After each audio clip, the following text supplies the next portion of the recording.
ಎಲ್ಲಿ law and order ಇಲ್ಲ, ಮಹಿಳೆಯರಿಗೆ ಸುರಕ್ಷತೆ ಇಲ್ಲ, ಮಕ್ಕಳಿಗೆ ಸುರಕ್ಷತೆ ಇಲ್ಲ, ಅಭಿವೃದ್ಧಿ ಇಲ್ಲ, ಯಾವ್ದೊಂದು ಇಲ್ಲ. ಗ್ಯಾರಂಟಿಗಳಂತೂ ಮೊದಲೇ ಇಲ್ಲ. ಗ್ಯಾರಂಟಿಗಳು ಹೇಳ್ಕೊಂಡು 135 ಸ್ಥಾನಕ್ಕೆ ಬಂದಿದ್ದು. ಇವತ್ತು ಏನಾಗಿದೆ, ದಿನ ಬೆಳಿಗ್ಗೆ ಆದ್ರೆ ಸಂಜೆ ಆಯ್ತು ಅಂತಂದ್ರೆ ಯಾರ್ ಸಿಎಂ, ಯಾವಾಗ ಸಿಎಂ, ಅಕ್ಟೋಬರ್, ನವೆಂಬರ್, ಡಿಸೆಂಬರ್, ಬರೀ ಇದೇನಾ? ಅಲ್ಲ, ಭ್ರಾಂತಿ.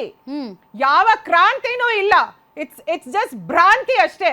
And diversion tactics madam ಇದೆಲ್ಲಾನು.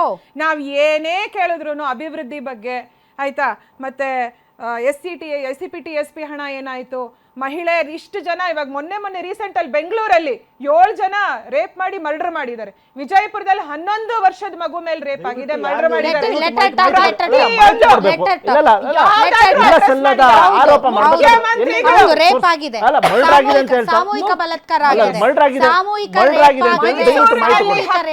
ಜನಾಂಗದ 9 ವರ್ಷದ ಮಗುವಿನ ಮೇಲೆ ರೇಪ್ ಅಂಡ್ ಮರ್ಡರ್ ಆಗಿದೆ. ಯಾವ ಮಿನಿಸ್ಟರ್ ಹೋಗಿ ಮಾತಾಡಿದರೆ? ಮಹಿಳಾ ಮತ್ತು ಮಕ್ಕಳ ಕಲ್ಯಾಣ ಖಾತೆ ಸಚಿವರು ಸಂಪೂರ್ಣವಾಗಿ ಗಾಯಬಾಗಿದ್ದಾರೆ ರಾಜ್ಯದಲ್ಲಿ. ಈ ತರ ಎಲ್ಲ ಒಂದು ಪರಿಸ್ಥಿತಿ ಇದೆ ರೀ. ಅದನ್ನ ಬಿಟ್ಟು ನಾನ್ ಸಿಎಂ ನೆಕ್ಸ್ಟ್ ಸಿಎಂ ಯಾರು, ಅವ್ರು ಯಾರು, ಇವ್ರು ಯಾರು, ಬರೀ ಇದೆ ಆಯ್ತು ರಾಧಾ ಮೇಡಮ್.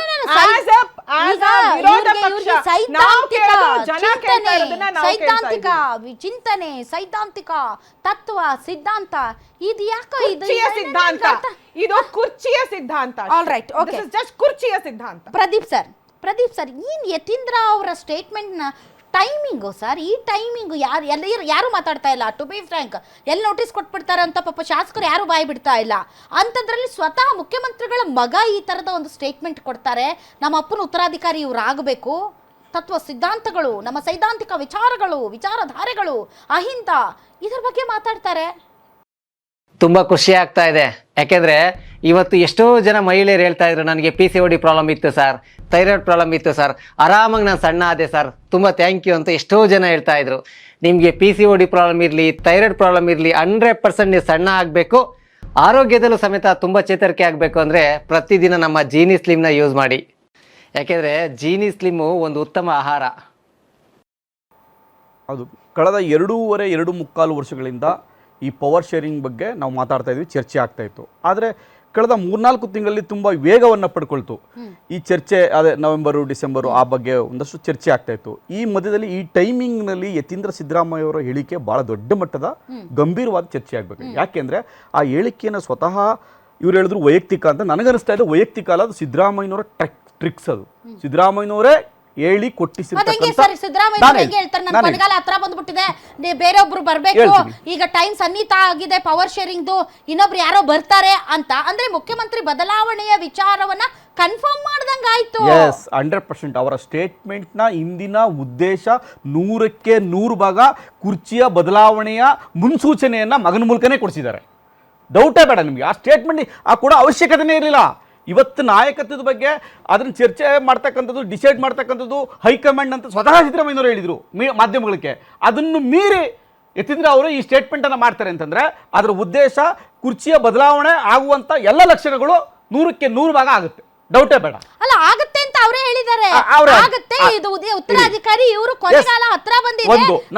ನಮ್ಮಪ್ಪ ರಾಜಕೀಯದಿಂದ ನಿವೃತ್ತಿ ಆಗುವಂತ ಸಮಯ ಬಂದಿದೆ. ಬಟ್ ಸಿದ್ದರಾಮಯ್ಯ ಅವರು ಎಲ್ಲೂ ಕೂಡ ನಾನು ರಾಜಕೀಯ ನಿವೃತ್ತಿ ಹೊಂದುತ್ತೀನಿ, ನಾನು ಬದಲಾಗ್ತೀನಿ, ನಾನು ಬೇರೆಯವರಿಗೆ ಜಾಗ ಬಿಟ್ಕೊಡ್ತೀನಿ ಅಂತ ಅವರೇನು ಹೇಳಿಲ್ವಲ್ಲ ಸರ್? ಕರೆಕ್ಟ್. ನಂಬರ್ 1 ಒಂದು ಆ ಹೇಳಿಕೆಯಿಂದ ನಿಮಗೆ ಒಂದು ಅರ್ಥ ಆಗುತ್ತೆ, ಕುರ್ಚಿ ಬದಲಾವಣೆ ಆಗುತ್ತೆ.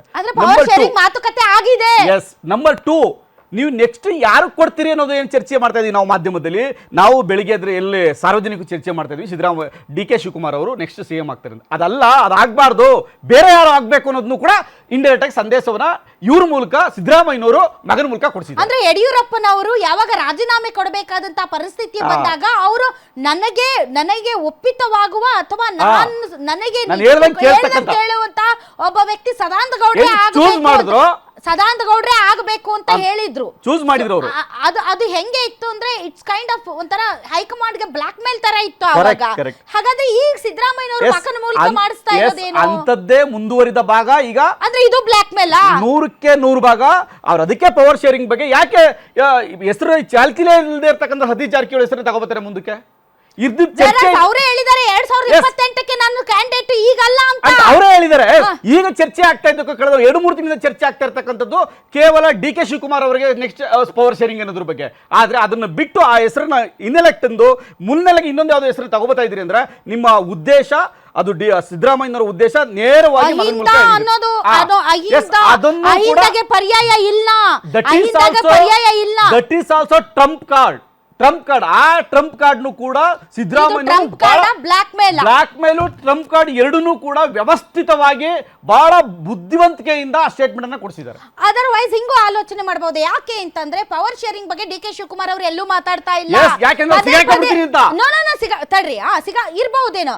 ಸೊ ಈಗ ಎಲ್ಲೇ ಯಾವುದೇ ಸಂದರ್ಶನ ನೋಡಿ, ಎಲ್ಲೇ ನೋಡಿ ತುಂಬಾ ಜಾಗರೂಕತೆಯಿಂದ ತುಂಬಾನೇ ಎಚ್ಚರಿಕೆಯಿಂದ ಮಾತಾಡ್ತಾರೆ. ಎಲ್ಲೂ ಕೂಡ ಪಕ್ಷಕ್ಕೂ ಮತ್ತು ಪಕ್ಷದ ಹೈಕಮಾಂಡ್ಗೂ ರಾಂಗ್ ಮೆಸೇಜ್ ಹೋಗ್ಬಾರ್ದು ಅನ್ನೋ ರೀತಿಯಲ್ಲಿ ಅವರು ಮಾತಾಡ್ತಾ ಇದ್ದಾರೆ. ಆದರೆ ಯತೀಂದ್ರ ಅವರ ಈ ಸ್ಟೇಟ್ಮೆಂಟ್ ಆದ್ಮೇಲೆ ದೊಡ್ಡ ದೊಡ್ಡ ಟಾಪಿಸ್ಟ್ ಲೀಡರ್ಸ್ ಕೂಡ ಕೆಲವೊಂದು ಯತೀಂದ್ರ ಅವರ ಮಾತಿಗೆ ಪುಷ್ಟಿ ಕೊಡುವಂತ ಹೇಳಿಕೆಗಳನ್ನ ಕೊಡೋದ್ರ ಮೂಲಕ ಪ್ರವೋಕ್ ಮಾಡ್ತಾ ಇದ್ದಾರೆ ಡಿ ಕೆ ಶಿವಕುಮಾರ್ ಅವರನ್ನ.